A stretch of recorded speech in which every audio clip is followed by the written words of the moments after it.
Kailangan ba talaga tuwing Lunes isinasama ka ng matandang alaga mo?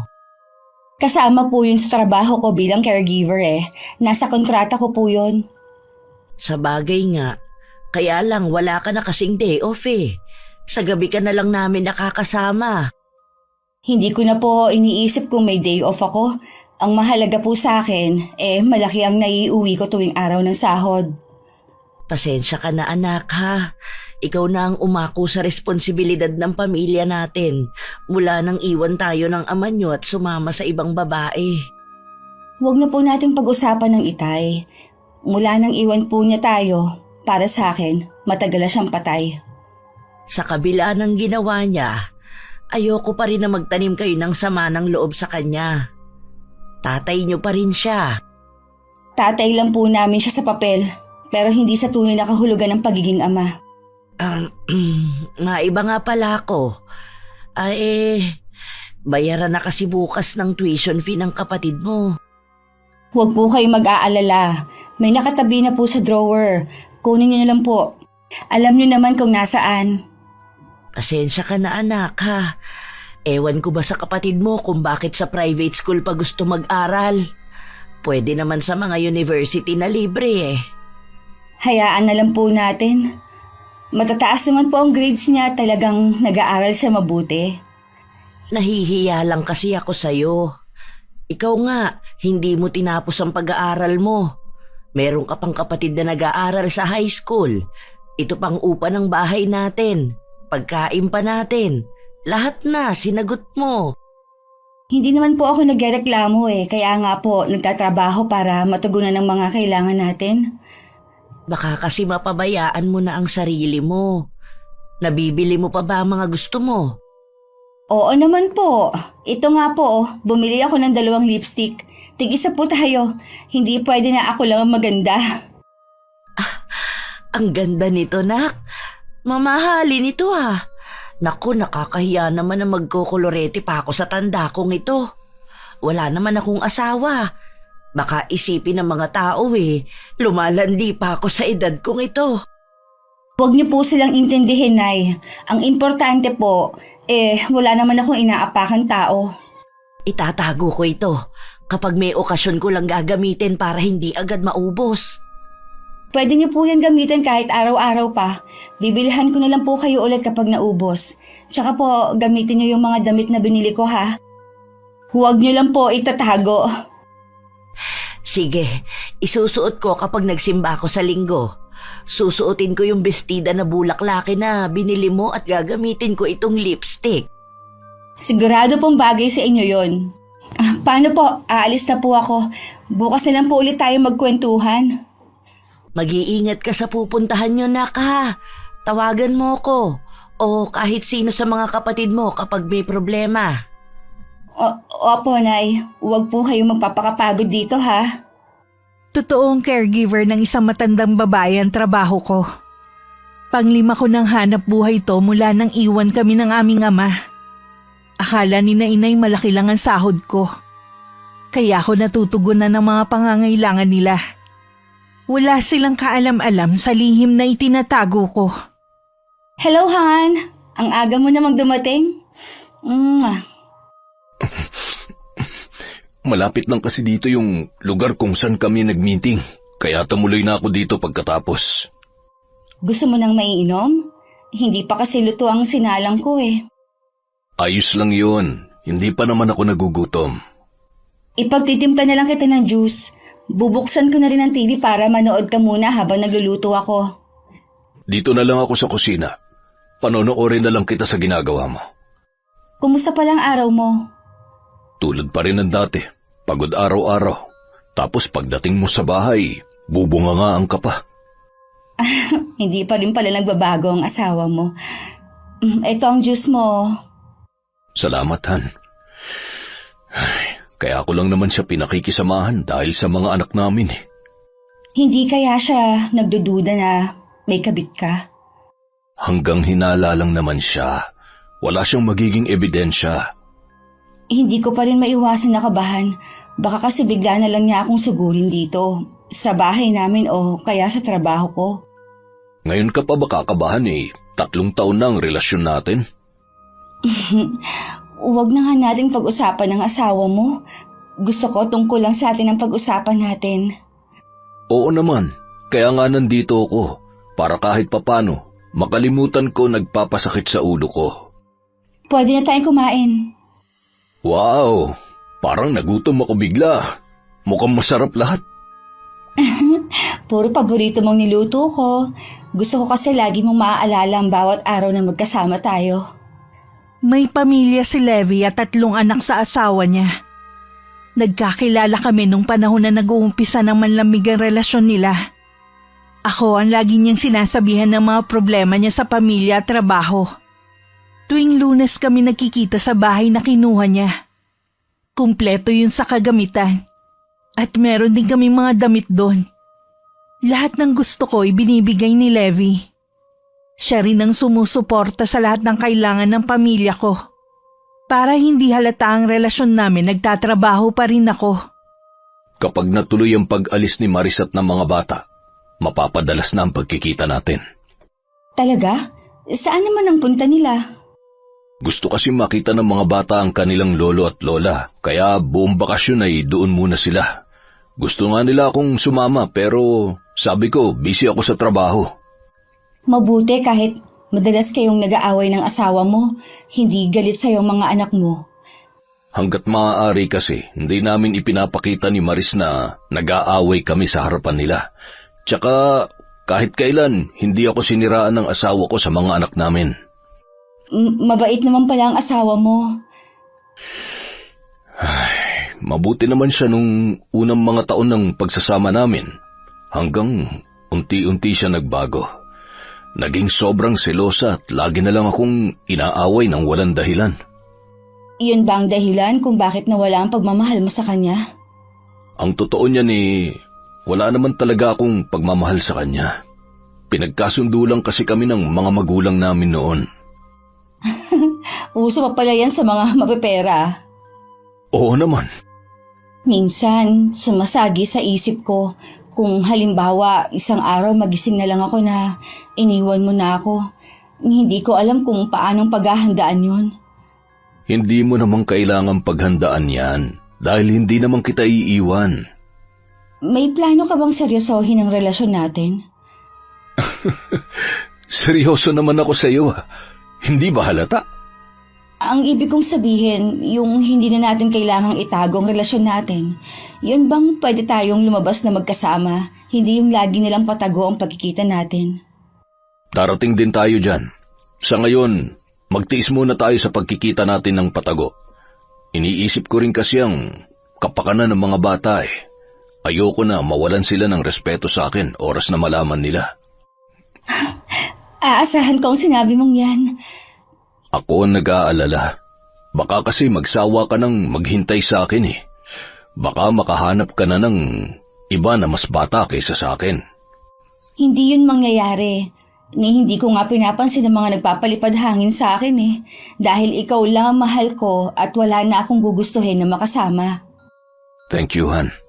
Ikaw lang ang nagpaparamdam ng kahalagahan ko. Aasahan ko rin ang sinabi mo na ako lang ang magiging lalaki sa buhay mo. Naunang umalis si Levi. Sumakay na lang ako ng taxi papunta sa bahay kung saan naroon ang matandang inaalagaan ko. Isang matandang babae na edad 71. Nasa wheelchair na lang siya at hindi na rin nakakapagsalita. May katulong naman ako nurse sa pag-aalaga sa kanya kaya hindi ako hirap. Bago umuwi ng araw na yun, dumaan muna ako sa grocery store para mamili ng mga kailangan sa bahay. Tuwang-tuwa naman ang mga kapatid ko pagdating ko dahil sa mga dala ko. Para kayo mga batang pasli talaga kung mag-agawan. Lahat naman kayo meron Hindi na po kayo nasanay sa kanila. Lagi naman ganyan ang mga yan. Hindi nyo man lang inalok ng maiinom ang ate ninyo. Busog pa naman po ako. Lagi akong pinapamerienda bago ako pauwi ng amo ko. Mabuti pa, ayusin nyo na yan sa lagayan.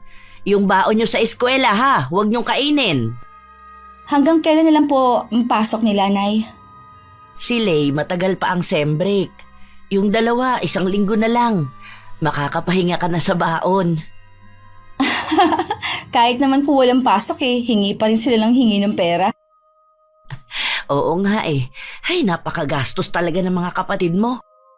Hayaan na lang po natin hanggat meron pa akong maibibigay. Eh baka kasi masanay naman. Masaya po ako na makitang masaya ang mga kapatid ko at kayo. Salamat nak ha. Napakaswerte ko dahil nagkaroon ako ng mabait na anak na katulad mo. Baka naman po magkaiyakan na naman tayo niyan ha. Ikaw talaga. Oo nga pala, nagluto ako ng paborito mong ulam. Yung sinigang sa miso. Sarap naman yan. Mapaparami na naman ang kain ko nito. Kahit man lang sa ganitong bagay, makabawi ako sa'yo. Hindi niyo po kailangang makabawi. Mahal ko kayo ng mga kapatid ko. Lahat po gagawin ko para sa inyo. Kapag ganun na ang sinasabi ni inay, hindi ko talaga maiwasang makonsensya. Malimit ko rin marinig sa mga kapatid ko kung paano ko ipagmalaki ng nanay namin sa ibang tao. Kung gaano siya kaswerte sa akin. Hindi na tuloy mawala-wala ang pangamba ko na baka dumating ang araw na matuklasan nila ang sikreto ko. May mga gabing hindi talaga ako makatulog dahil sa mga iniisip ko.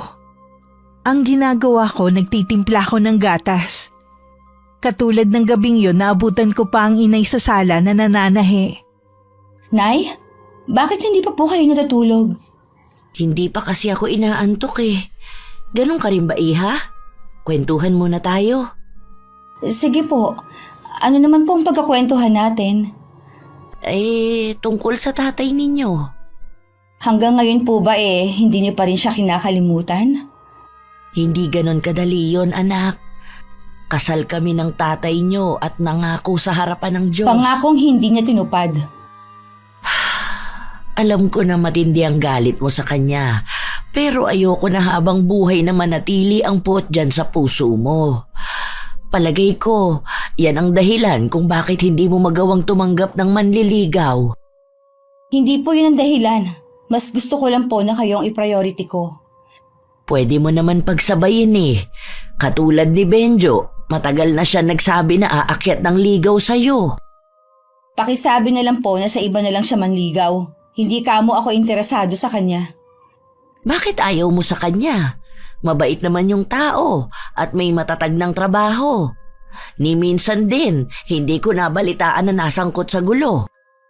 Gwapo siya at maganda ka. Bagay kayo. Nay, hindi ko nga po siya gusto. Ano bang hinahanap mong katangian sa isang lalaki?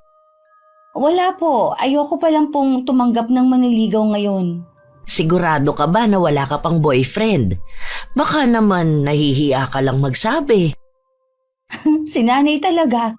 Ayoko lang po na mahati ang oras ko sa trabaho at sa inyo. Sa bagay nga, mabalik nga pala tayo sa tatay nyo. Nakausap ko kasi ang kapatid niya, ang tiyo Ruel nyo. Ano pong sabi niya? Iniwan na pala siya nung babaeng sinamahan niya. Pagkatapos ubusin ang pera niya. Di ba may trabaho naman siya? Ang sabi ng tiyuhin mo, matagal na raw walang trabaho. Natanggal daw kasi nahuling lasing habang naka-duty. Siguro nag-uumpisa na siyang kaarmahin. Matagal na rin na pala na gustong makipagkita ng tatay niyo sa atin para daw makahingi ng kapatawaran. Talaga? Hihingi siya ng kapatawaran? Tapos anong sunod? Dito na ulit siya titira sa atin? Wala namang binanggit ang tiyuhin mo. Gusto lang siguro kayong makita ng tatay ninyo. Ay, kung gusto po ng mga kapatid ko na makita ang itay, sila po ang bahala pero ako ayoko siyang makita. Hindi mo na ba talaga magagawang patawarin ang itay mo? Bakit kayo, Nay? Napatawad niyo na ba siya? Matagal na anak. Ayoko na habang buhay mamuhay tayo sa puro galit at hinanakit. Sana balang araw, ganun ka rin. Nung nakahiga na ako, lalong hindi ako nakatulog. Laman ng isip ko ang mga pinag-usapan namin ni inay. Dati malapit ako sa aking ama. Sabi nga ng mga kapatid ko ako ang paborito ni itay. Pero nagbago yun sa isang iglap. Kahit kulang sa tulog, pumasok pa rin ako sa trabaho. Nang malapit na ako umuwi, nagulat ako nang tumawag si Levi. Gusto niya magkita kami ng araw na yun. O ano nangyari sa'yo? Bakit ka may sugat sa mukha? Binato ako ng asawa ko ng picture frame namin. Buti nga, daplis lang to eh. Nasisiraan na ba ng bait ang asawa mo? Bakit niya ginawa yon? Pinipilit niya kasi na sumama ako sa kanila ng mga bata na magbakasyon. Bakit kailangan kanyang pilitin kung ayaw mo naman? Gusto niya kasi na hindi ako mawala sa paningin niya. Hindi man lang niya iniisip ang trabaho ko. Napakababaw naman ang dahilan niya para manakit. Sabi ko sa kanya, hindi ako uuwi hanggat hindi siya nagbabago. Tama lang ang desisyon mo. Teka lang ha, kukunin ko lang yung first aid kit. Salamat. Sa iyo lang ako nakakaramdam ng katahimikan. Pwede mo naman kasing maranasan yan habang buhay. Dito ka nalang umuwi. Kung alam mo lang na gustong gusto ko na. Kaya lang, inaalala ko mga anak ko eh. Siguro subukan mo rin na ipaunawa sa kanilang sitwasyon yun ng nanay nila. Mahirap kasi yung habang buhay ka nalang nagtitiis. May epekto rin kasi sa mga bata ang nakikita nilang pag-aaway ng mga magulang. Alam ko naman. Kaya nga hanggat maaari, nagtitimpi na lang ako. Kaya lang kanina, hindi na ako nakatiis. Kesa masaktan ko siya, umalis na lang ako. Nasaan nga pala ang mga damit mo? Konti lang kasi ang mga naiwan mo dito eh. Babalikan ko na lang sa ibang araw. Sa ngayon, gusto ko lang muna magpalamig. Sana habang nandito ka, makapagdesisyon ka na rin kung ano ang plano mo sa atin. Huwag kang mag-alala. Malalaman mo rin ang desisyon ko. Dahil plano ni Levi na tumigil muna sa bahay, kailangan nandun din ako. Kaya nagdesisyon akong tawagan ng inay. At sabihing ilang araw akong hindi makakauwi sa amin. Naniwala naman siya sa dahilan ko na kailangan ako ng aking amo. Sinunod ko rin ang sinabi sa akin ni Levi na mag-resign sa trabaho ko. Kahit mabigat sa akin nang iwan ng matandang inaalagaan ko. Napamahal na kasi siya sa akin. Magkape ka muna. Kanina ka pa nasa harap ng laptop mo eh. Salamat, Han. Kailangan ko kasing tapusin ang ginagawa kong trabaho. Kanina pa pala tumutunog ang cellphone mo. Bakit hindi mo sinasagot? Baka importante yon. Si Maris lang ang tumatawag. Ayoko masira ang araw ko lalo't may tinatapos ako. Magsasawa rin yun sa kakatawag. Baka tungkol sa mga anak mo ang dahilan ng pagtawag niya. Kung may kailangan ng mga anak ko sa akin, sila mismo ang tatawag. Tsaka bukas uuwi din ako sa bahay. Kukunin ko ng lahat ng mga damit kong naiwan. Talaga? Ibig bang sabihin yan tuluyan mo nang iiwan ng asawa mo? Ganun na nga. Naisip ko na hindi ko na mahal ang asawa ko. Ikaw nang mahal ko at gusto kong makasama habang buhay. Hindi ka magsisisi na ako ang pinili mo. Aalagaan kita habang buhay. Alam ko naman yon. Noon pa naman, ramdam ko na ang pag-aalaga mo. Sige na, bumalik ka na sa trabaho mo. Magluluto na rin ako ng tanghalian natin. Walang pagsidla ng sayang nararamdaman ko ng mga sandaling yun. Sa wakas kasi masosolo ko na rin si Levi. Darating ang araw na hindi na namin kailangan magtago. Kinabukasan nga umalis si Levi para umuwi sa kanila. Sabi ni Manang Elsa, dumating ka ng araw. Oh, bakit mo nilalagay ang mga damit mo sa maleta? Hindi mo pa ba alam? Iiwan na kita. Levi, huwag mo namang gawin sa akin ito. Sa amin ng mga anak mo. Kung yung ginawa ko ang ikinagagalit mo, patawarin mo na ako. Hindi ko na ulit gagawin yun. Sawang-sawa na ako sa pag-uugali mo. Hindi ko na maramdaman ang katahimikan sa bahay na to. Bakit? Sa kabit mo ba nahanap ang katahimikan na sinasabi mo? Ha? Wala akong kabit. Napapraning ka lang. Huwag ka na magsinungaling. Hindi lang isang beses nangyari na meron kang naging babae. Sino siya? Ha? Saan mo na naman napulot ang babaeng yon?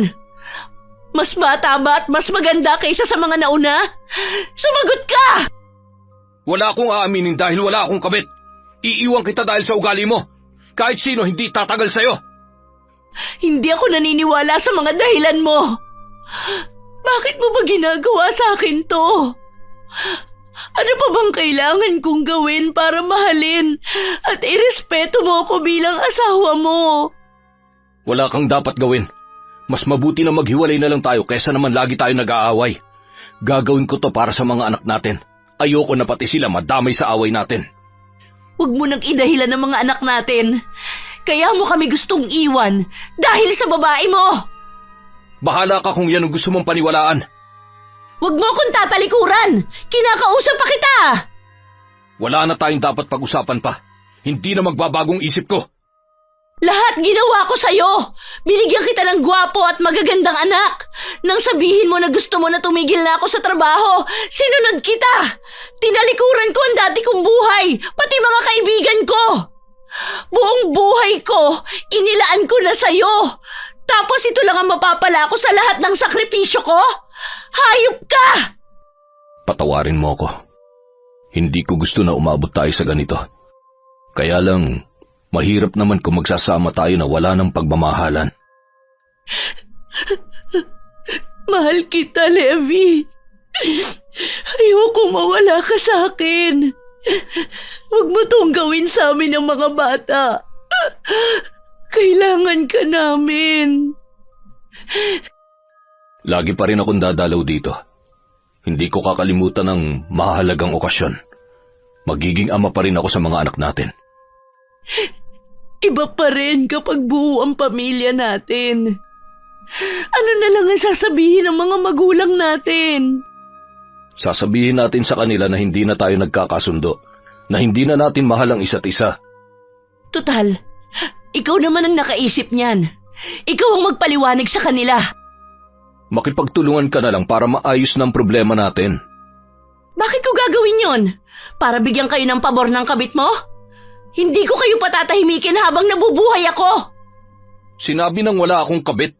Dahil sa ugali mo kaya gusto ko na makipaghiwalay. Sige, itanggi mo. Wala namang maniniwala sa'yo ni isa sa pamilya natin dahil kilala ka nila. Wala na akong pakialam kung maniwala man sila sa dahilan ko o hindi. Hindi rin naman nila mababagong isip ko. Sige, magsama kayo ng kabit mo. Kapag kumupas na ang ganda ng babaeng yon, babalik ka rin sa akin. Habang buhay mo rin pagsisisihan na ipinagpalit mo kami ng mga anak mo sa babaeng yon. Hindi na pinakinggan pa ni Levi ang mga sinasabi ng asawa. Mabuti na lang nasa eskwelahan pa ang mga anak niya at hindi narinig ang pagtatalo nilang mag-asawa. Tumuloy muna siya sa opisina. Tumawag lang siya para sabihin gagabihin siya ng uwi. Nagpaalam din ako na uuwi muna sa amin. Napagsisisihan ko lang pala dahil sa nadatnan kong eksena sa bahay. Anong ibig sabihin nito?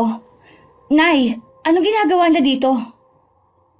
Anak, gusto lang dumalaw ng tatay nyo. Kumusta ka na, anak? Buhay pa pala kayo. Alam ko na matindi ang galit mo sa akin.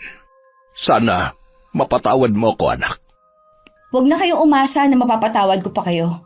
Pagdalaw nga lang ba ang dahilan ng pagpaparito ninyo? Gusto ko sanang bumalik sa inyo. Sabi na nga ba, pagkatapos ninyong magpakasaya kasama ng kabit ninyo at ubusin ang pera ninyo, babalik kayo sa amin? Ang kapal naman yata ng pagmumukha ninyo. Matagal ko nang pinagsisihan ang ginawa kong pag-iwan sa inyo. Huli na ang pagsisisi nyo. Ang mabuti pa, umalis na lang kayo at huwag na magpapakita. Ava, huwag ka naman ganyan magsalita. Kahit anong ginawa niya, ama niyo pa rin siya.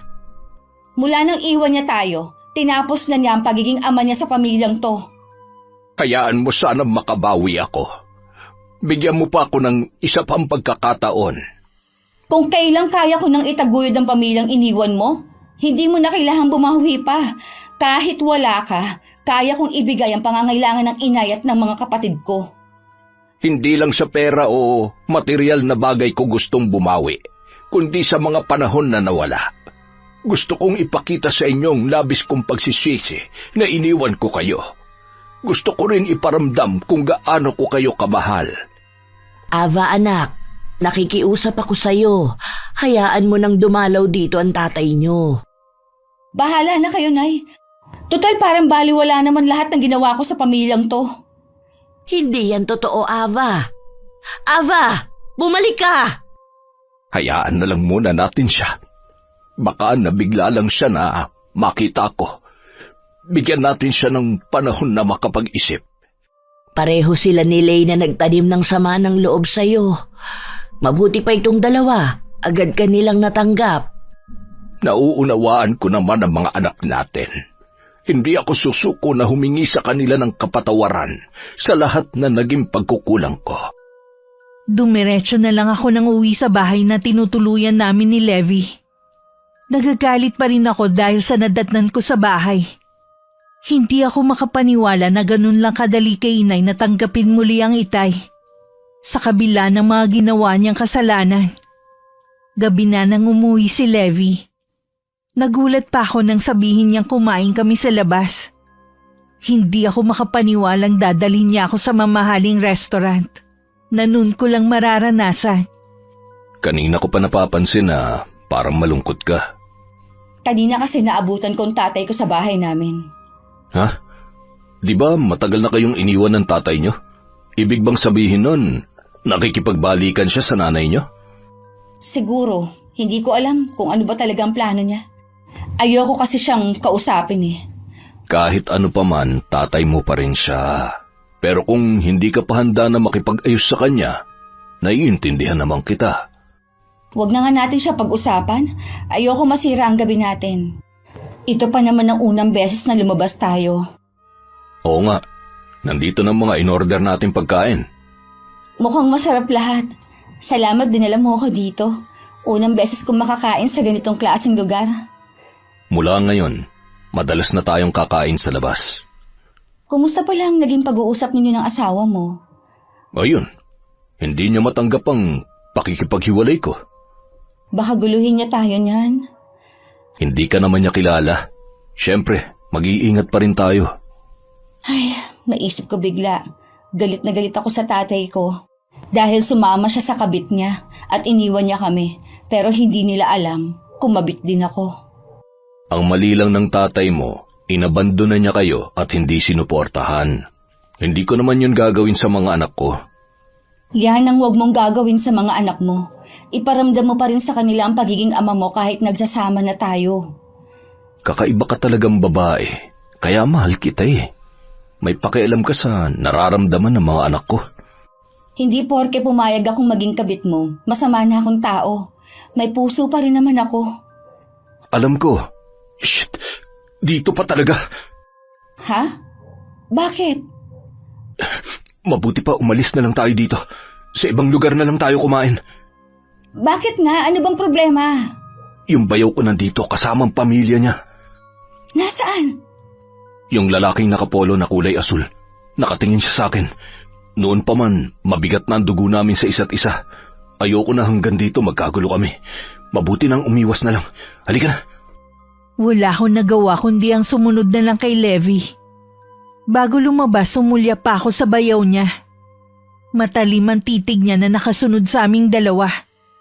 Pareho na kaming wala sa mood. Kaya umuwi na lang kami ng bahay. Ang malas naman ng unang labas natin.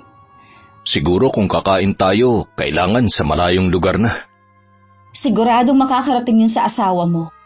Eh di ba, lagi mong tinatanggi na may iba kang babae. Mabuti na rin siguro yun. Para wag nang umasa si Maris na magkakabalikan pa kami. Para tuloy natatakot na akong lumabas ng bahay. Hindi mo kailangan matakot. Hindi naman kita pababayaan eh. Hindi ako makakapayag na saktan ka ni Maris o kahit na sino sa pamilya niya. Nag-ring ang cellphone mo. Baka asawa mo na yan. Si Maris nga. Siguro tinawagan na siya ng kapatid niya. Sagutin mo muna. Ayos lang naman sa akin kahit marinig ko ang pag-uusap ninyo. Kung wala rin lang kinalaman sa mga bata, wala na akong balak makipag-usap pa sa kanya. Sa totoo lang, hindi ko maiwasan na maawa sa asawa mo ngayon. Hindi niya kailangan ng awa mo. Matatag siyang babae. Makakaya niya mawala ako. Kailangan lang niya ng panahon. Alam ko gutom ka pa. Mag-iinit lang ako ng pagkain natin. Mabuti pa nga. Kinabukasan maagang tinawagan si Levi ng panganay niyang anak. Pagdating sa mga anak, hindi sila matanggihan ng ama. Ayos lang naman sa akin yun. Kahit pa may posibilidad na magkita sila ng asawa. Kapag talaga tungkol sa mga anak mo, mabilis ka pa sa 4:00. Natural, dahil mahalaga sila sa akin. Sila at ang babae mo lang ang importante sa'yo. Nasaan si Troy? Gusto ko siya makausap tungkol sa problema na sinasabi niya. Wala siya rito.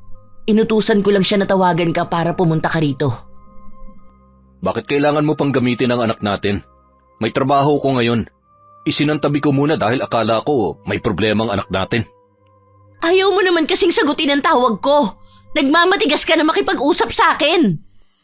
Dahil wala naman talaga tayong pag-uusapan. Tapos na tayo. Ikaw lang naman ang tumapo sa relasyon natin eh. Ikaw pa ang may ganang sabihin na sawang-sawa ka na sa pag-uugali ko. Samantalang ikaw naman ang dahilan kung bakit ako nagkakaganito. Kung wala naman palang kailangan ng anak natin, aalis na ako. Huwag ka munang umalis, Levi. Mag-usap muna tayo. Wala na nga tayong dalawa. Tanggapin mo na lang para hindi ka na mahirapan pa. Sa tingin mo kaya ganun lang kadali ang lahat? Dahil sa babaeng yon, basta mo na lang itatapon ang ilang taon nating pinagsamahan. Sinabi ng... Huwag ka na magkaila pa! Huwag mong gawing sinungaling ang kapatid ko! Oo na, may iba akong babae. Mas di hamak na maganda at mas bata sa'yo. At higit sa lahat, inaasikaso niya ako hindi katulad mo. Pagod na nga ako galing sa trabaho. Bubungangaan mo pa ako. Ano, masaya ka nang umamin ako? Hayop ka! Walang iya! Pagkatapos ng lahat ng hirap at sakripisyo ko sa pamilyang ito, ipagpapalit mo lang ako sa isang basura! Hindi kagaya ng iniisip mo si Ava. Malinis siyang babae at alam ko na hindi perang habol niya sa akin. Bilanggit mo pa talaga ang pangalan ng babaeng yun sa pamamahay natin? Wala kang respeto! Yun naman pala eh. Kung ako sa'yo, tanggapin mo na lang na wala na tayo. Wala na akong pagmamahal sa'yo. Hindi ako papayag! Sinusumpa ko! Hindi ko kayo patatahimikin ng babae mo! Pagbabayarin ko siya ng mahal! Hindi na lang pinansin ni Levi ang mga pagbabanta ng asawa. Batid naman niya kasi na hanggang salita lang ang babae. Pagdating sa tinutuluyan namin, parang hapong-hapo siya. Kaya sinabihan ko siyang magpahinga muna at hihilutin ko ang ulo niya. Salamat, Han. Nawala ng sakit ng ulo ko. Akala ko nga kung napano ka kanina eh. Pulang-pula kasi ang mukha mo sa galit. Naging matindi kasi ang pagtatalo namin ni Maris kanina eh. Kung ano-ano rin na pagbabanta ang sinabi niya. Naiintindihan ko naman ang galit na nararamdaman niya eh. Kahit ako siguro ang nasa kalagayan niya. Matinding galit rin na mararamdaman ko. Huwag mong sabihin na naaawa ka pa sa kanya. Hindi ko maiwasan dahil babae din ako. Ikaw nang mahal ko, hindi na siya. Alam ko naman yun. Tsaka wala naman akong balak na iwan ka para sa kanya.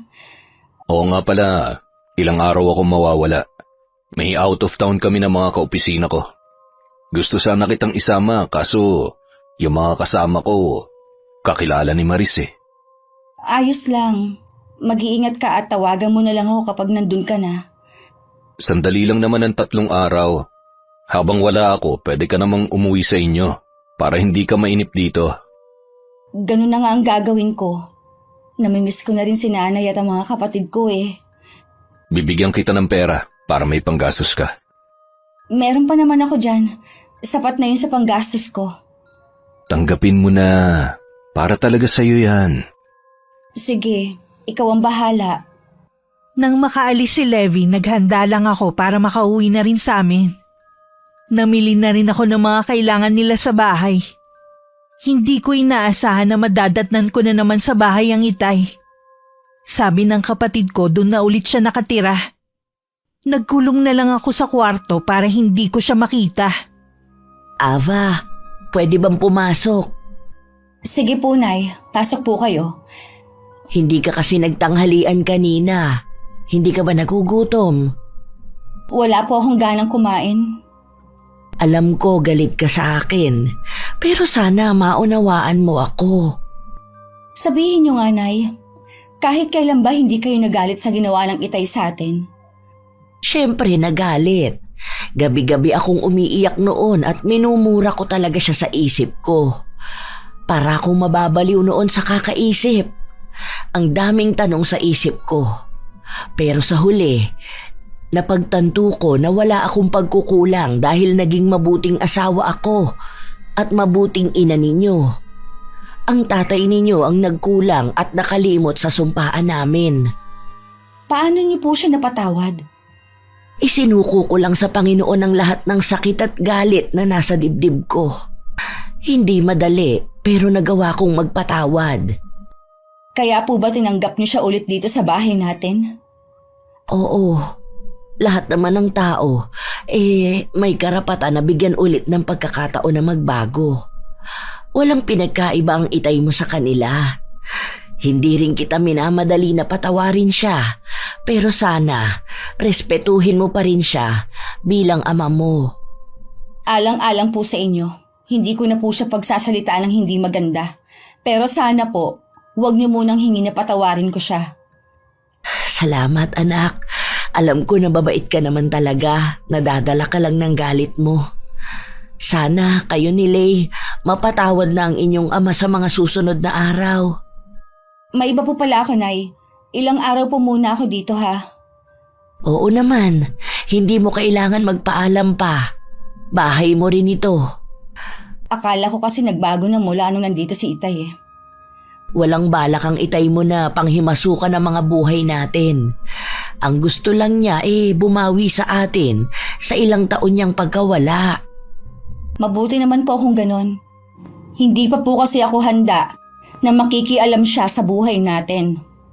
Ang mabuti pa, lumabas ka na. Alam ko, gutom ka na. Sige na, kumain ka na doon. Susunod na lang po ako. Nang lumabas ang inay, inayos ko lang ang sarili ko. At saka na ako lumabas. Naabutan ko ang Itay na nasa kusina at ngumiti sa akin. Kumain ka na, Iha. Ininit ko na yung ulam. Ang inay ho. Lumabas siya sandali. May bibilhin lang siya sa may tindahan. Teka, ipagsasandok kita ng kanin at ulam. Dito ka na maupo, anak. Nasaan po ang mga kapatid ko? Hindi pa sila umuwi mula kanina. Kumain ka na. Hindi ka dapat nagpapalipas ng kain. Baka magkasakit ka. Hindi ko po alam kung bakit niyo to ginagawa. Malaki na naman ako para pagsilbihan ninyo ako. Gusto ko lamang makabawi sa inyong magkakapatid. Alam ko na mahirap kalimutan ang ginawa ko. Pero kung kinakailangan, habang buhay ko kayong pagsisilbihan para makabawi lang sa laki ng kasalanan ko. Naging maayos naman po ang buhay namin nung mawala kayo. Mas pinatatag ako nung iwan niyo kami. Natuto kami tumayo sa sarili namin mga paa. Kaya ano ba ang intensyon ninyo? Bakit bumalik pa kayo sa buhay namin? Kung kapatawaran lang, hindi niyo kailangan makipaglapit pa sa amin. Huwag kang mag-alala. Hindi naman ako magtatagal. Uuwi rin kasi ako sa probinsya para doon na manirahan. Gusto ko lang talaga kayong makasama kahit ilang araw lang. Mayroon kasi akong palaisdaan doon na kailangan ko rin asikasuhin. Ang daming bumibili sa tindahan. Oh, nandito ka na pala, Ava. Nag-uusap ba kayong mag-ama? Tapos na po kami mag-usap ng Itay. Doon na lang po ako sa sala kakain. Ava, teka lang. Hayaan mo na lang siya. Nasabi ko na rin lahat ng gusto kong sabihin sa kanya. Binanggit ko rin na uuwi na rin ako sa probinsya para doon manirahan. Sana naman habang narito ka pa, lumambot ang puso ng anak mo at mapatawad ka na niya. Wala akong ibang hiling, kundi ang bagay na yan. Sa loob ng 3 araw na nasa bahay ako nila inay, lahat ginawa ko para umiwas kay Itay. Hanggang sa umalis ako kay inay lang ako nagpaalam, kahit nandun siya. Ang inaasahan kong 3 araw na mawawala si Levi ay naging 1 linggo. Tumatawag naman siya sa akin lagi para mangumusta. Wala rin akong kamalay-malay ng mga sandaling yon na pumunta sa bahay namin si Maris. Hinahanap ko si Ava. Hindi ko kasi alam kung saan siya talaga nakatira eh. Kaya nagbabaka sakali ako na baka nandito siya. Kaalis lang ng anak ko nung 1 araw. Stay in kasi siya sa trabaho niya bilang caregiver. Ikaw pa lang nanay niya. Kung ganun, sa'yo ko nalang sasabihin ang sadya ko. Kaibigan ka ba ng anak namin? Ang mabuti pala, Ray, dalhan mo muna ng maiinom ang bisita natin. Huwag na kayong mag-abala pa. Hindi rin ako magtatagal. Ano nga ba ang kailangan mo kay Ava? Pakisabi sa anak ninyo, nalayuan ang asawa ko. Huwag niyang sirain ang pamilya namin. Ha? Tama ba ang pagkakaintindi ko sa sinabi niya, Lauro? Hindi kayo nagkamali ng dinig. Kabit ng asawa ko ang anak ninyo. Hindi magagawa ni Aba ang sinasabi mo. Nisente ang anak ko. Hindi niya magagawang pumatol sa may asawa. Balita ko, iniwan niyo ang pamilya ninyo para sumama sa ibang babae. Tapos magtataka pa kayo kung totoong kabit ang anak ninyo? Ano bang kasalanan ng anak ko sa iyo? Bakit mo siya sinisiraan? Hindi ito paninira lang. Tanungin niyo kasi ang anak niyong malandi. Paano niya nagagawang ipakain sa inyo ang pera na galing sa asawa ko? Ha? Hindi man lang ba kayo nagtataka? Caregiver lang ang trabaho ng anak niyo pero lahat ng kailangan ninyo, pati pag-aaral ng mga kapatid niya, kaya niyang suportahan? Umalis ka na dito sa bahay namin. Huwag mong dungisan ang pangalan ng aming anak. Tingin niyo talaga sa anak niyo, Santano. Kung hindi niya lalayuan ang asawa ko, pagsisisihan niyang kumabit siya. Hindi kami naniniwala. Mabait ang anak ko. Hindi niya magagawa ang mga sinasabi mo. Alam niya ang pakiramdam na inagawan, kaya hindi niya magagawa ang mga yan. Umalis ka na. Bago ko makalimutan na babae ka. Babalik ako at guguluhin ko kayong lahat kapag hindi pa siya tumigil. Ang dami mo pang sinasabi. Umalis ka na lang. Lauro, hindi yun magagawa ng anak natin. Hindi niya magagawang manira ng isang pamilya. Hintayin nating dumating si Ava. Hayaan natin siya magpaliwanag. Kumalat sa lugar namin ang tungkol sa pagiging kabit ko. Pati tuloy mga kapatid ko ay labis na rin naaapektuhan. Nang mga sandaling yun wala pa rin akong alam. Patuloy pa rin kami sa ginagawa naming kasalanan ni Levi. Gusto ko sanang ipakilala ka na sa pamilya ko. Sa tingin ko, masyado pa maaga. Bakit naman? Kahihiwalay lang namin ni Maris. Hindi pa nga niya tanggap eh. Tsaka wala na siyang ginawa kundi magbanta. Pati pamilya ko, alam na rin nilang pakikipaghiwalay ko. Sana, Han, huwag ka muna makisabay sa problema ko. Pasensya ka na. Bukas nga pala, uuwi muna ako sa amin. Sana lang wala na doon ang itay.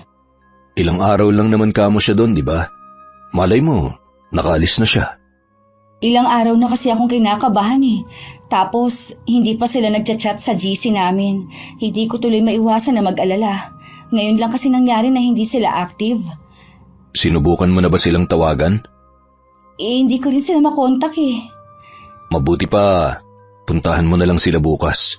Kakausapin ko rin ang pamilya ko na wag na silang makialam sa problema namin ni Maris. Sana matanggap na ng asawa mo na wala na kayo. Hindi ko rin gusto na makasira ng pamilya. Natatakot din kasi ako na malaman ng pamilya kong sekreto ko. Alam mo naman ang kasabihan na walang lihim na hindi nabubunyag.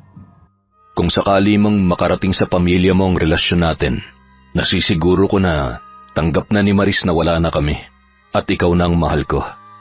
Sana nga. Huwag ka na mag-alala pa. Magiging maayos din ang sitwasyon natin. Pinilit ko na lang alisin sa isipan ko ang mga bumabagabag sa akin. Pagkaalis nga ni Levi kinabukasan, naghahanda na rin sana ako nang marinig ko na merong nagdo-doorbell sa labas. Hindi naman ako nagdalawang isip na buksan ang pinto. Ganun na lang ang gulat ko pero pilit ko yung itinago sa harap ng bisita. Ikaw? Siguro nakita mo ang litrato ko sa cellphone ni Levi, kaya kilala mo na ako. Wala si Levi dito. Alam ko, kapag ganitong oras nasa opisina na siya. Paano mo nalaman ng bahay na to? Ang totoo niyan, nahirapan akong tuntunin ng lugar na ito. Mabuti na lang nakakagawa pa rin ako ng paraan. Siguro naman, alam mo na ang sadya ko sa'yo. Layuan mo ang asawa ko. Pakawalan mo na siya. Ikaw ang dapat na bumitaw sa kanya. Hindi ka na niya mahal. Yan ba ang sinabi niya sa'yo? Para sa kaalaman mo, hindi lang ikaw ang babaeng sinabihan ng asawa ko ng matatamis na salita.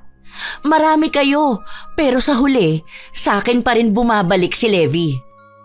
Nakatitiyak akong mahal ako ni Levi. Hindi ako matutulad sa ibang babae na sinasabi mo. Ano bang habol mo sa asawa ko?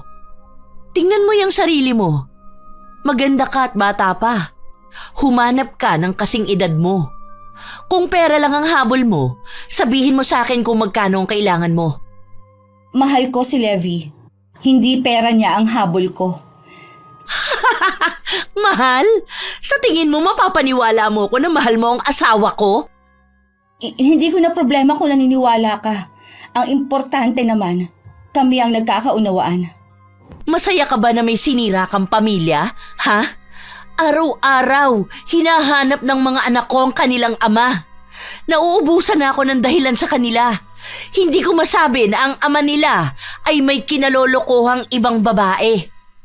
Mas mabuti siguro kung ipagtatapat mo na lang sa kanila na hindi na kayo magkakasundo ng asawa mo. Dahil lang naman sa'yo kaya kami nagkakagulong mag-asawa. Palibhasa kasi wala ka pang anak. Kaya hindi mo alam ang damdamin ko.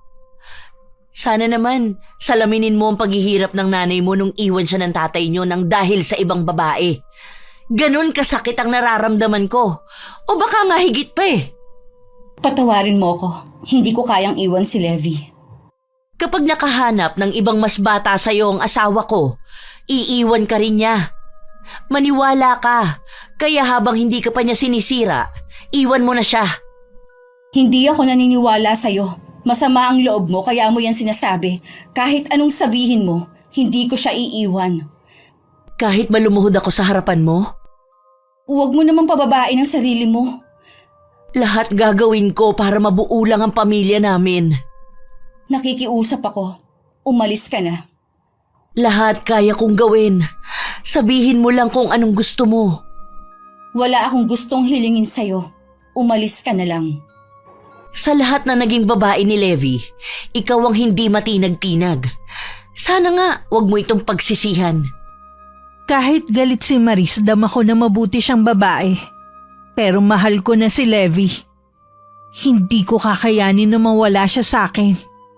Handa ko siyang ipaglaban kesa hodang may mga tao pa akong masaktan. Nung bumaba ako sa tricycle, naramdaman ko na agad ang kakaibang titig na ibinato sa akin ng kapitbahay namin. Nang makapasok ako, hindi man lang ako sinalubong ng mga kapatid ko na biglang nagpulasan ng alis. Kakaiba rin ang tingin sa akin ng inay. Ano pong nangyari sa kanila? Bakit sila umalis nang dumating ako? Ito nga po pala. Namili na po ako ng mga kailangan dito sa bahay. Kumain ka na ba, Ava? May niluto akong ulam dyan. Alam ko, paborito mo yun. Akala ko po ba ilang araw na lang kayo dito at uuwi na rin kayo ng probinsya? Ay, hindi ko kasi maiwan ang nanay mo. Ganoon din ang mga kapatid mo. May sakit po ba kayo, inay? May problema ba dito sa bahay?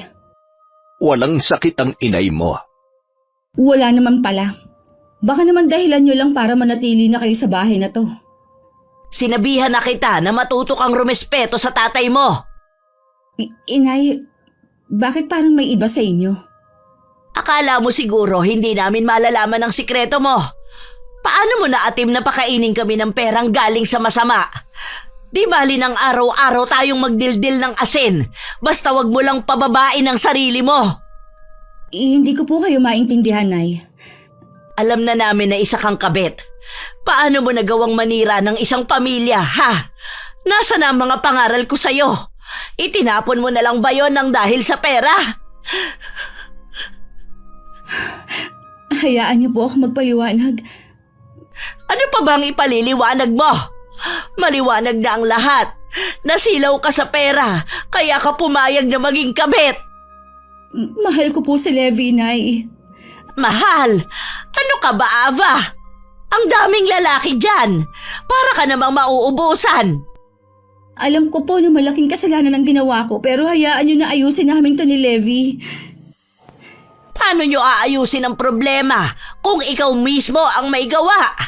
Maaayos lang ang problema kung lalayuan mo ang lalaking yon. Inay, hindi ko po magagawang layuan si Levi. Patuloy kang magpapakababa dahil sa lalaking yon. Ano? Habang buhay kang mamumuhay sa kasalanan. Binigyan mo na nga ng kahihiyan ng sarili mo. Pati mga kapatid mo, dinamay mo pa. Alam mo ba, wala na silang maiharap na mukha sa mga tao dito. Patawarin niyo po ako, Nay, kung pati kayo nadamay. Hindi ko naman sinasadya. Lagi kang ipinagmamalaki ng mga kapatid mo sa ibang tao. Ikaw ang huwaran nila bilang mabuting kapatid.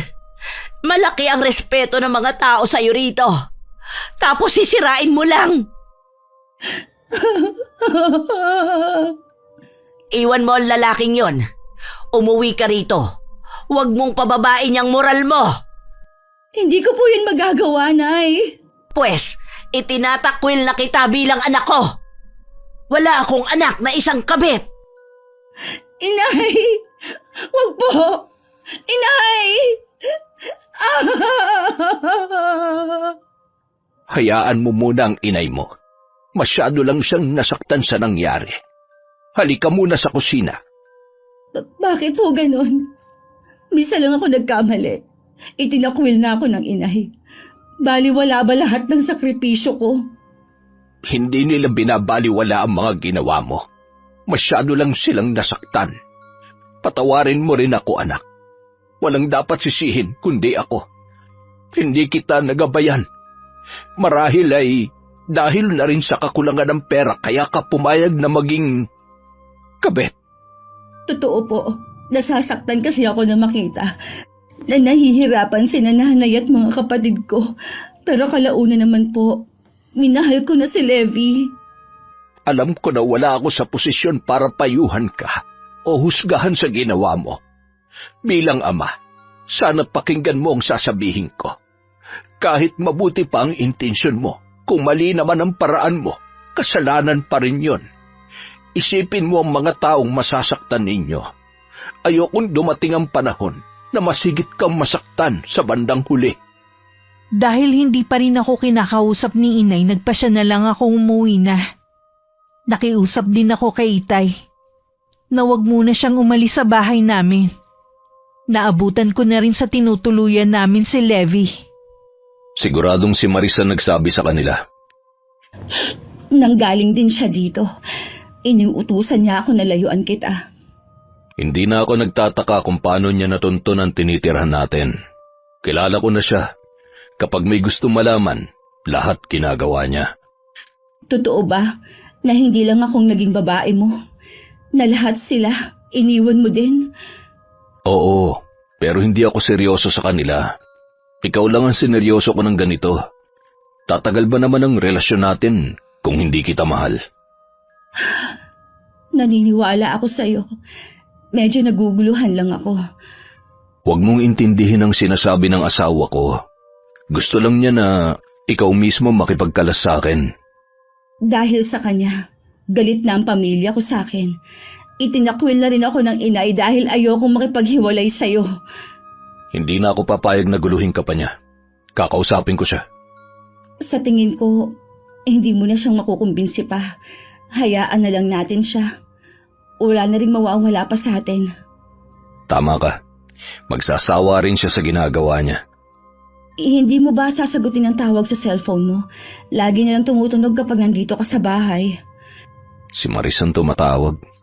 Ayokong makipagtalo sa kanya. Pagod ako sa maghapong trabaho.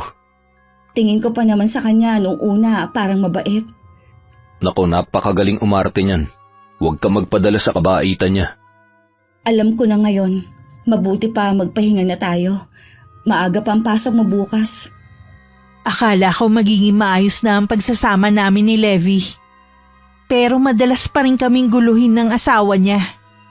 Minsan tumawag ang babae at sinabing magpapakamatay siya kapag hindi nagpakita ang asawa. Kaya napilitan si Levi na puntahan siya. Ano na naman bang kalokohan to, ha? Kailan mo ba kami titigilan ni Ava? Kinausap ka na ba ng mga pamilya natin, ha? Oo, Kahit sila hindi kayang isalbang pagsasama natin. Hindi ka ba naaawa sa mga anak mo? Naaapektuhan na pati pag-aaral nila. Kahit anong pagtatago ko sa kanila, alam na nila na gusto mo nang makipaghiwalay sa akin. Kakausapin ko sila. Ipapaintindi ko ang sitwasyon natin. Talaga bang seryoso ka sa babaeng yun? Oo, siya nang gusto kong makasama habang buhay. Kilala kita, Levi. Kaya mo lang siya gusto dahil maganda at bata siya. Kapag ba kumupas na ang ganda niya, mamahalin mo pa kaya siya? Matagal pa yun mangyayari. Sabi mo nga, bata pa siya. Kahit ano talaga ang pakiusap ko sa'yo. Nakialam na nga ang pamilya natin. Ayaw mo pa ring lubayan ng babaeng yun. Kung ako sa'yo, sumuko ka na lang. Ituon mo na lang ang atensyon mo sa pag-aalaga sa mga anak natin. Tigilan mo na rin ang pananakot mo na magpapakamatay. Alam ko naman na hindi mo gagawin yun. Teka lang, aalis ka na ba? Oo, pakiusap ko ulit, tumigil ka na sa panggugulo sa amin ni Ava. Huwag mo na rin pupuntahan ang pamilya niya. Nagpupuyos ang kalooban ni Maris nang iwan siya ng asawa. Nagsisigaw siya hanggang mamaos siya. Lahat ng mahawakan niya ibinato niya sa sahig. Nang kumalma, umalis siya at saka pinuntahan ng bahay ng mangkukulam. Sige, Levi. Tatanggapin ko nang mawawala ka sa amin ng mga anak mo. Pero hindi ako makakapayag na hindi makaganti sa inyo ng babae mo. Pagkarating sa bahay ng mangkukulam, agad nilapag ni Maris ang malaking halaga. Kasama ang isang litrato. Napangiti naman ng may edad ng babae. Bago umalis, sinabi pa niya na kailangan walang lunas ang gagawin niyang sumpa. Muli kong binisita ang pamilya ko ng araw na yun. Malamig pa rin ang pakikitungo sa akin ni Inay. Para tuloy gusto kong maiyak sa trato niya sa akin. Hiniwalayan mo na ba ang lalaking yon? Nay, mahal ko po si Levi. Lintik na pagmamahal na yan kung may sinira kang pamilya. Nagmamakaawa po ako sa inyo. Patawarin niyo na ako. Tao lamang po ako. Paano kita patatawarin kung unti-unti mong sinisira ang buhay mo sa pagiging kabit?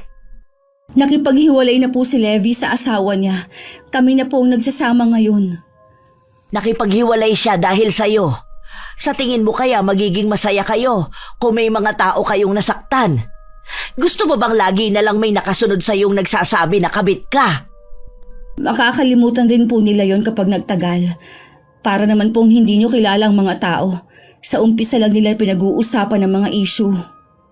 Anong klaseng pag-iisip yan, Ava? May mga tao nga kayong nasaktan. Bakit ba napakamanhid mo? Tara, hayaan na lang natin si Ava. Naniniwala ako na siya mismo makakapagtanto ng mga mali niyang ginawa. Tingnan mo na lang ang nangyari sa akin. Mula ngayon, Ava, hindi na ako makikialam pa sa'yo. Bahala ka kung hindi ka takot sa karma. Ayoko rin na nagdadala ka ng kung ano-ano dito sa bahay. Mas gugustuhin pa namin magsardinas araw-araw. Inay naman, alam nung hindi ko kayo matitiis.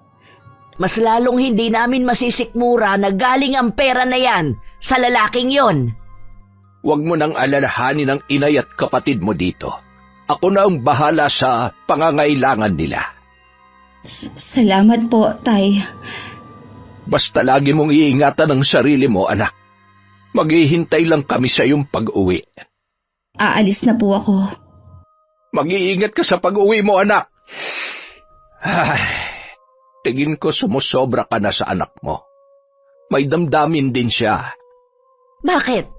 May damdamin din naman yung mga tao na sinaktan nila. Naroon na tayo, pero kapag kasi nagmamahal ang isang tao, sarili lang niya ang pinakikinggan niya. Wala siyang nakikitang mali.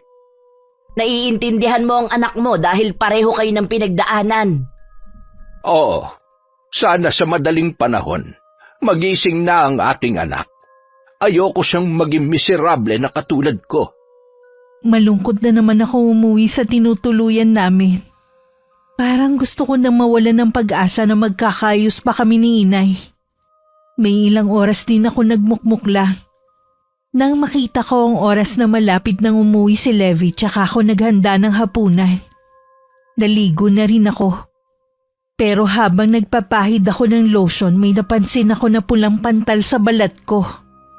Ano to? Kanina wala naman to ah. Nag-uumpisa na rin mga te. Kahit sa mukha ko meron na rin. Ano ba to? Bakit ang kate? Dumating si Levi at nakita niya ang mga pantal sa balat ko. At walang tigil sa pagkamot. Dumudugo na rin ang balat ko. Agad na niya akong dinala sa ospital. Pagdating doon, pinasuri niya agad ako. Binigyan naman ako ng ilang gamot at ointment para sa pangangate. Kumusta na ang pakiramdam mo? Medyo makati pa rin pero nabawasan naman. Huwag kang mag-alala. Tiniyak sa akin ng doktor na mawawala din yan at babalik ang dating kutis mo. Ay, salamat naman. Akala ko masisira ng balat ko. Hindi kaya dahil sa mga ginagamit mong pampahid? Taon ko nang gamit ang mga yon, kaya malabo yung sinasabi mo. O baka naman may nakain ka na nakasama sa'yo?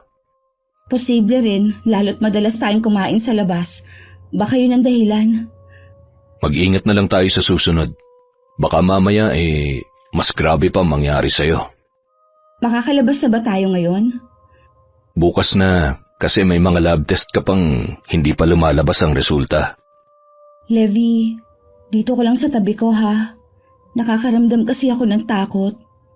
Huwag kang matakot. Nandito lang ako. Mabuti pa, matulog ka na. Sige, inaantok na nga ako eh. Siguro dahil sa ininom kong gamot kanina.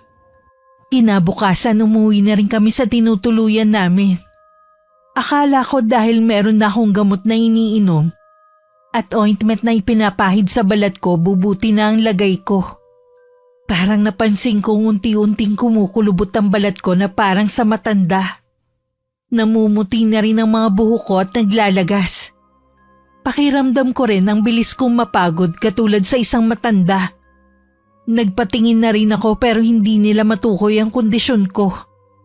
Habang tumatagal, napapansin ko rin ang pag-iiba ng trato sa akin ni Levi. Bakit ba napapansin ko na laging gabing-gabi ka na kung umuwi? Hindi mo rin sinasagot ang tawag ko. Di ba sabi ko sa'yo kapag nasa opisina ako, wag mo kong aabalahin? Ganitong oras nasa opisina ka pa? Sinong niloloko mo? Pwede ba, Ava, wag mo kong pagtataasan ng boses? Palamunin lang kita dito. Ano? Yan lang ang tingin mo sa akin? Bakit? Totoo naman, di ba? Imbis na may katuwang ako, pabigat ka pa sa akin. Konting kilos mo lang dito sa bahay, napapagod ka na. Alam mo naman na may sakit ako, di ba? Akala ko naiintindihan mo ko. Alam mo, habang tumatagal, nahihirapan na akong intindihin ka. Pagod na nga ako sa trabaho, pagdating pa dito sa bahay, may stress pa ako. Hindi ko naman ginusto na magkaganito eh. Alam ko, ang itsura kong dahilan kung bakit parang ayaw mo na umuwi dito. Hindi ko kasi alam kung ano nangyari sa'yo. Ayaw mo naman magpa-check up sa espesyalista. Ano, hahayaan ko na pag-eksperimentuhan nila ang katawan ko, ha? Pag-aaralan lang nila kung ano bang sakit mo.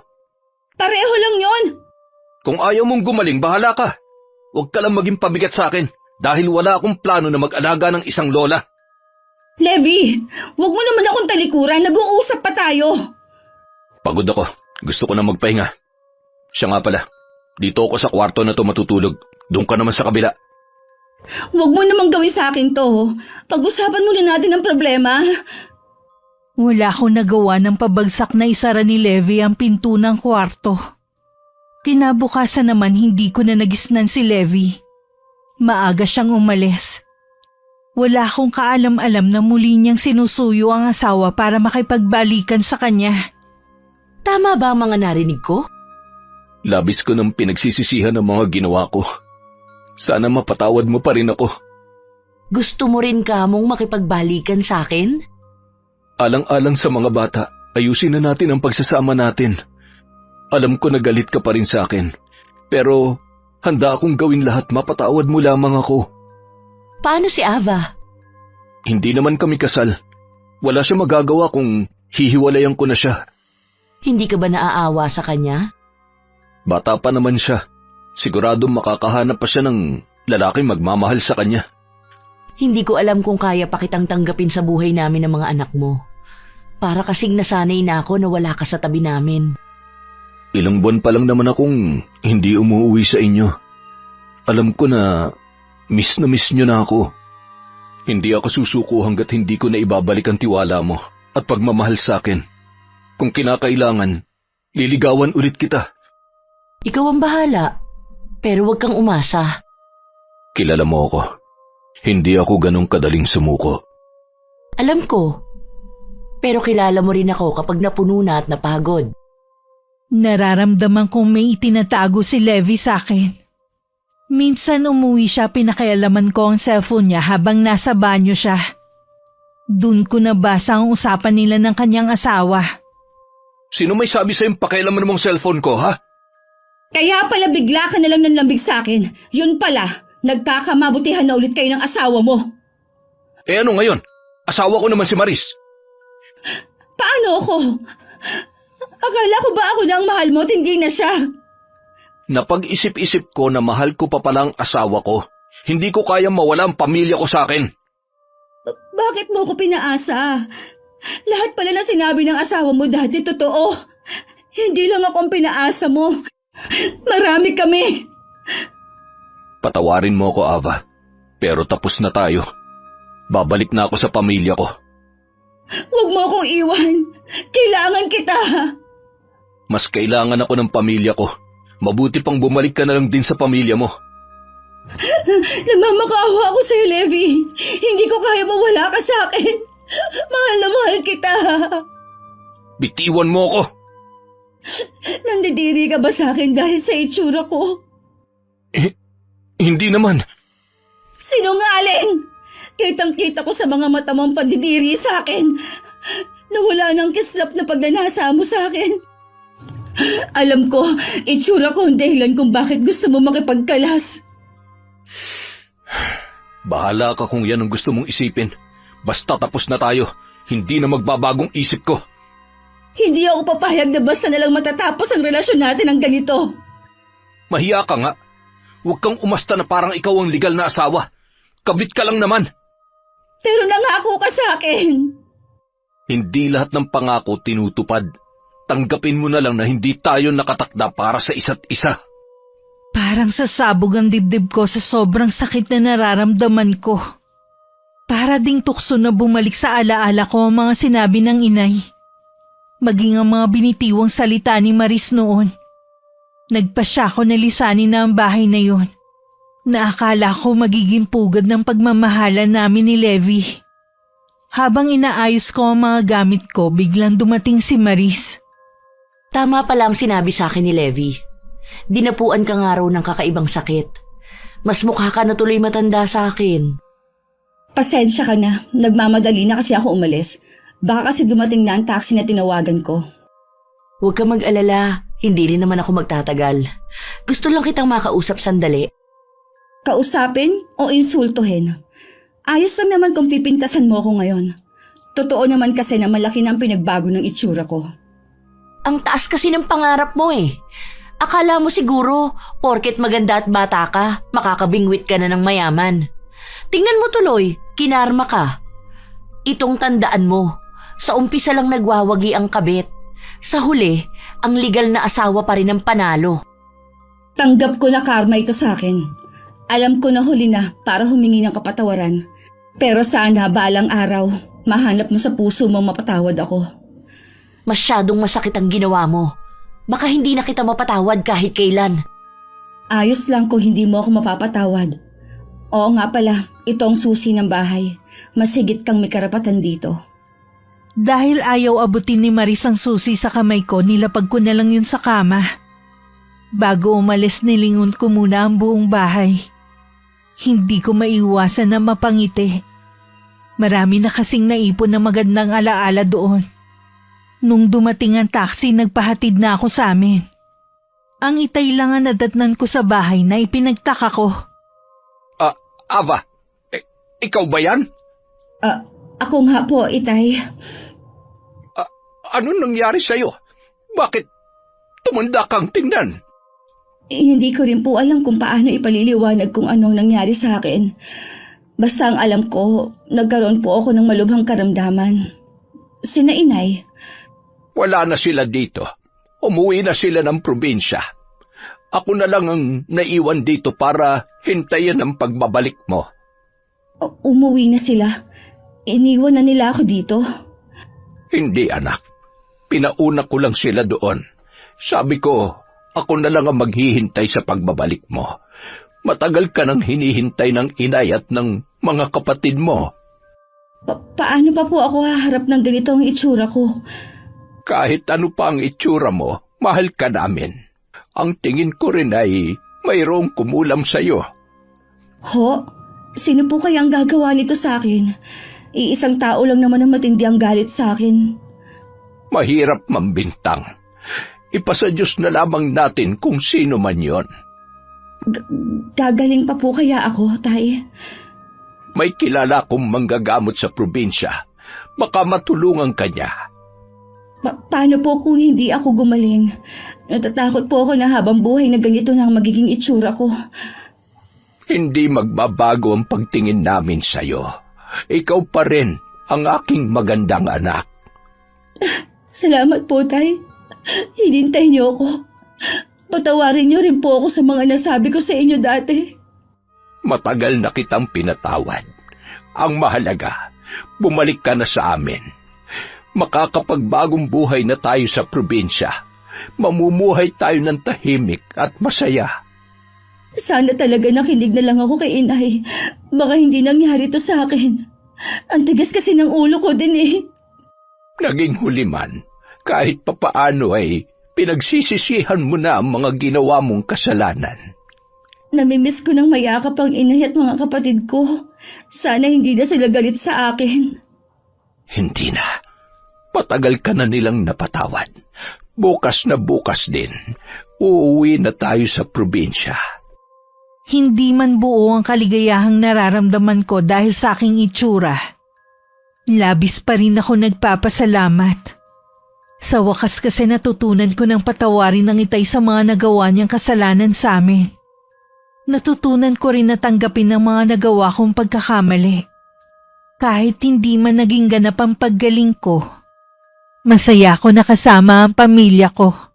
Buo at masaya. Wakas.